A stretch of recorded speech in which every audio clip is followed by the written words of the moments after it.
بسم الله الرحمن الرحيم. عن عبد الله بن عباس رضي الله تعالى عنه قال قال رسول الله صلى الله عليه وسلم: ما الميت في القبر إلا كالغريق المتغوص ينتظر دعوة تلحقه من أب أو أم أو أخ أو صديق،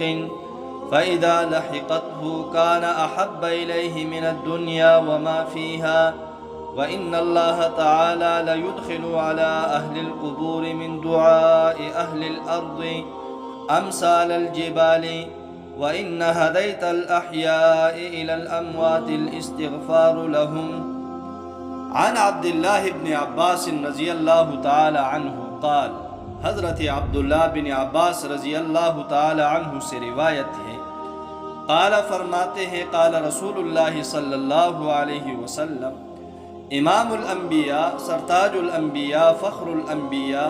حضرت محمد عربی صلی اللہ علیہ وسلم نے فرمایا: مل میت فی القبر، قبر میں مدفون مردے کی مثال بالکل اس شخص کی سی ہے، الا کالغریق المتغوص،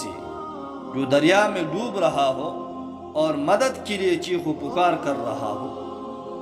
ینتظر دعوتا، وہ بیچارہ انتظار کرتا ہے، تلحقہ من اب او ام او اخ او صدیق، کہ ماں یا باپ یا بھائی یا کسی دوست و اشنا کی طرف سے دعائے رحمت و مغفرت کا تحفہ پہنچے۔ فَإِذَا لَحِقَتْهُ، جب کسی طرف سے اس کو دعا کا تحفہ پہنچتا ہے، کان احب الیہ من الدنیا وما فیہا، تو وہ اس کو دنیا وما فیہا سے زیادہ عزیز و محبوب ہوتا ہے۔ وَإِنَّ اللَّهَ تَعَالَى لَيُدْخِلُ عَلَىٰ أَهْلِ الْقُبُورِ مِن دُعَاءِ أَهْلِ الْأَرْضِ، اور دنیا میں رہنے بسنے والوں کی دعاؤں کی وجہ سے قبر کے مردوں کو اتنا عظیم اجر و ثواب اللہ جل جلالہ کی طرف سے ملتا ہے،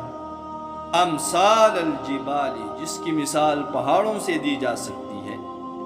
وَإِنَّ هَدَيْتَ الْأَحْيَاءِ إِلَى الْأَمْوَاتِ الْإِسْتِغْفَارُ لَهُمْ،